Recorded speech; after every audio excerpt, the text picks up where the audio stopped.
June. World perceives India as credible development partner, says Jaishankar. Imran Khan denies abetting lawyers' drive-by murder. And Nepal PM defends Akhand Bharat Map in India's new parliament.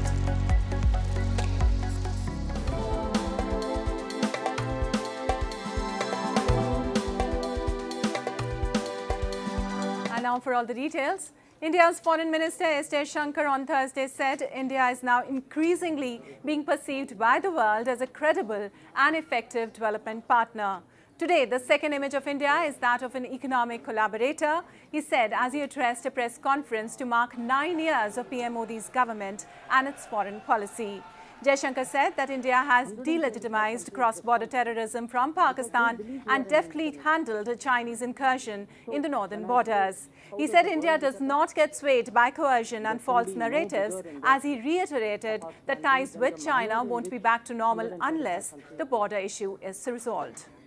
या तो आप कहें कि neighbourhood first के कारण हम terrorism को side में रखें और पाकिस्तान के साथ कोऑपरेशन बढ़ाते जाएं, ये ना तो देश की सेंटिमेंट है ना मोदी गवर्नमेंट की सोच है। हमारी कोशिश थी कि चाइना के साथ भी हमारे पड़ोसी हैं, देश के सबसे बड़े इकोनॉमी हैं और हम तो चाहेंगे कि रिश्ते अच्छे हों, पर रिश्ते तभी अच्छे हो सकते हैं जब बॉर्डर एरिया में पीस और ट्रैंक्विलिटी हो और जब कोई अग्रीमेंट हो तो उसका पालन होना चाहिए। Further, speaking on comments by Canada's NSA that India interferes in domestic politics, Jaishankar said it is a situation of the pot calling the kettle black. It is we who had a complaint with them, he said, while referring to Ottawa's inaction on anti-India forces that call for Khalistan. And Pakistan's former PM and opposition PTI Supremo Imran Khan has denied his involvement after local police on Wednesday formally named him in connection with the murder of a lawyer who was seeking sedition proceedings against him. Son of the slain lawyer has claimed his father was killed by unknown gunmen with the abetment of the former Prime Minister. Dismissing the allegations, Khan has said the charges against him are concocted by his opponents. ये कभी individual नहीं करता, तो ये वही एक उनमें से केसेस थे जिन्होंने उनमें मुझे फंसाया हुआ था। अब ये सोचे कि उसके ऊपर मेरे ऊपर इन्होंने 302 का मुकदमा कर दिया और मेरे ऊपर कत्ल का केस कर दिया। वाज़ेह है, मुझे नज़र आ रहा है कि क्या करना है। इतने ज़्यादा केसेस हैं, मैं अब इस्लामाबाद जाना है कल, कुछ 16 केसेस के ऊपर मैंने बेल लेनी है, 16 केसेस के ऊपर। कभी किसी और पॉलिटिकल लीडर के ऊपर कभी ऐसा हुआ है?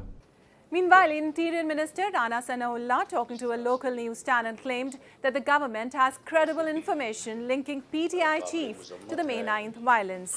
Khan, who is embroiled in a confrontation with the powerful military, has at least 150 cases registered against him, including the terrorism charges.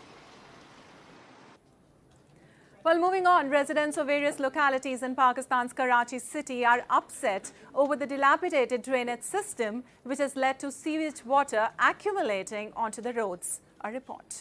Lack of a proper drainage system in Pakistan's largest city, Karachi, has made life difficult for residents as sewage water has accumulated in many localities. Pedestrians cannot cross roads without stepping in the dirty water. The unhygienic condition is also providing mosquitoes and diseases a breeding ground. Despite raising the issue with the authorities, no action has been taken so far. तकरीबन 5 से 6 महीने हो गए हैं, इलाके का पुरसा हाल है, कोई सुनने वाला नहीं है। काफ़ी माशाल्लाह चैनल वाले भी आके इंटरव्यू देके लोगों को यहाँ पे, लेकिन कोई सुनने वाला नहीं। यहाँ पे कितनी पार्टियाँ जी हैं, वो कहता है वो हमारा काम है, वो कहते हैं हमारा काम है। सब आपस में लगे हुए हैं, लेकिन कोई मसले का हल सब ढूंढ रहा नहीं है। मच्छर पैदा हो रहा है, गंदगी है, लोग नमाज़ पढ़ने नहीं जा सकते यहाँ पे और ताउन फैल रहा है यहाँ पे। बहुत ही गंदी हालत हो गई है। देखिए यहाँ तनख्वाह लेने वाले सारे केएमसी के बंदे बैठे होते ऑफिसर, सब माल खा रहे हैं, कोई काम करने के लिए तैयार नहीं है, बोले हमारे हाथ में नहीं है। Residents worry that their problems would rise further as the monsoon season nears, when the whole of Karachi faces a flood-like situation.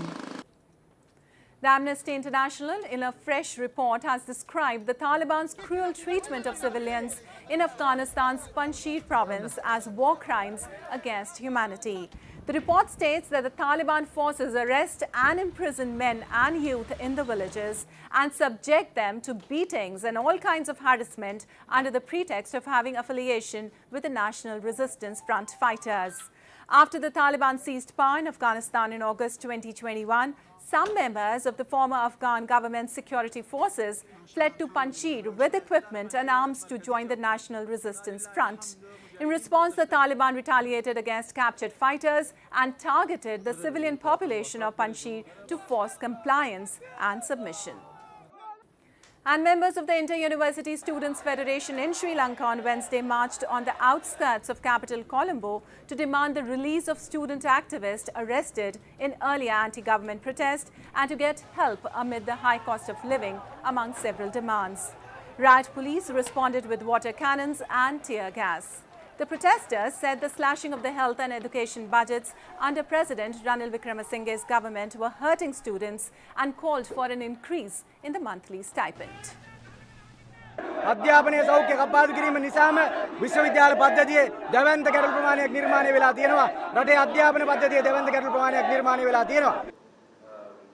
Well, Sri Lanka, with the help of $2.9 billion IMF bailout, is trying to recover from its worst financial crisis. The IMF said in April it expected the Sri Lankan economy to contract by 3% in 2023, given the weak external environment and domestic policy tightening, before registering a modest growth of 1.5% in 2024. Amid the uproar by the opposition on the Akhand Bharat mural in India's new parliament, Nepal's Prime Minister Pushp Kamal Dahal assured the lawmakers that the questioned map holds no political significance. Discussions were held regarding a controversial map with the Indian side, the Kathmandu Post quoted him as saying. Before Dahal's visit to India, opposition lawmakers in Nepal had raised objection over the map and had asked him to seek clarification. Apart from Nepal, Pakistan and Bangladesh have also raised objections over the map's mural in the Indian parliament. However, Indian authorities have said the artwork is depicting the spread of the prehistoric Ashokan Empire. And the National Kun Bokator Championship, held for the first time in India's Jammu and Kashmir this week, attracted a large number of enthusiasts. Over 200 players from 12 states took part in the two-day event in Srinagar city. Kun Bokator is one of the oldest martial arts originating from Cambodia. It uses a diverse array of elbow and knee strikes and shin kicks. During the championship, 2 Cambodian coaches also shared the expertise of the martial art form, which aims to develop mental and physical strength through self-defense techniques. हमारे लिए तो बहुत ही ज़्यादा privilege और बहुत ज़्यादा खुश है, क्योंकि पहली बार इंडिया में हो रही है और पहली बार कश्मीर में ही आई हुई है. तो कश्मीर के बच्चों के लिए प्लस पॉइंट है कि वो पहली बार ही देख सकते हैं. ऑलमोस्ट हर कोई प्लस पॉइंट उनके पास है कि हम कश्मीर में MMA भी खेलता है, टाइकोंडो, हर कोई टेक्निक है, तो हम इस गेम में इजीली मेडल एक्वायर कर सकते हैं एज एन जे के प्लेयर. हम यहाँ बोकाटो गेम खेलने के लिए आए हैं सर. कंपटीशन काफ़ी अच्छा रहा, यहाँ पे माहौल भी अच्छा है और ये गेम भी बहुत हमें बढ़िया लगी सर. मतलब इससे मोटिवेशन भी हुए हैं सर, मोटिवेट भी हुए हैं और इससे मतलब सेल्फ डिफेंस भी होता है, गर्ल्स के लिए भी बढ़िया है sir. Well, that's all in tonight's edition. We'll see you same time tomorrow.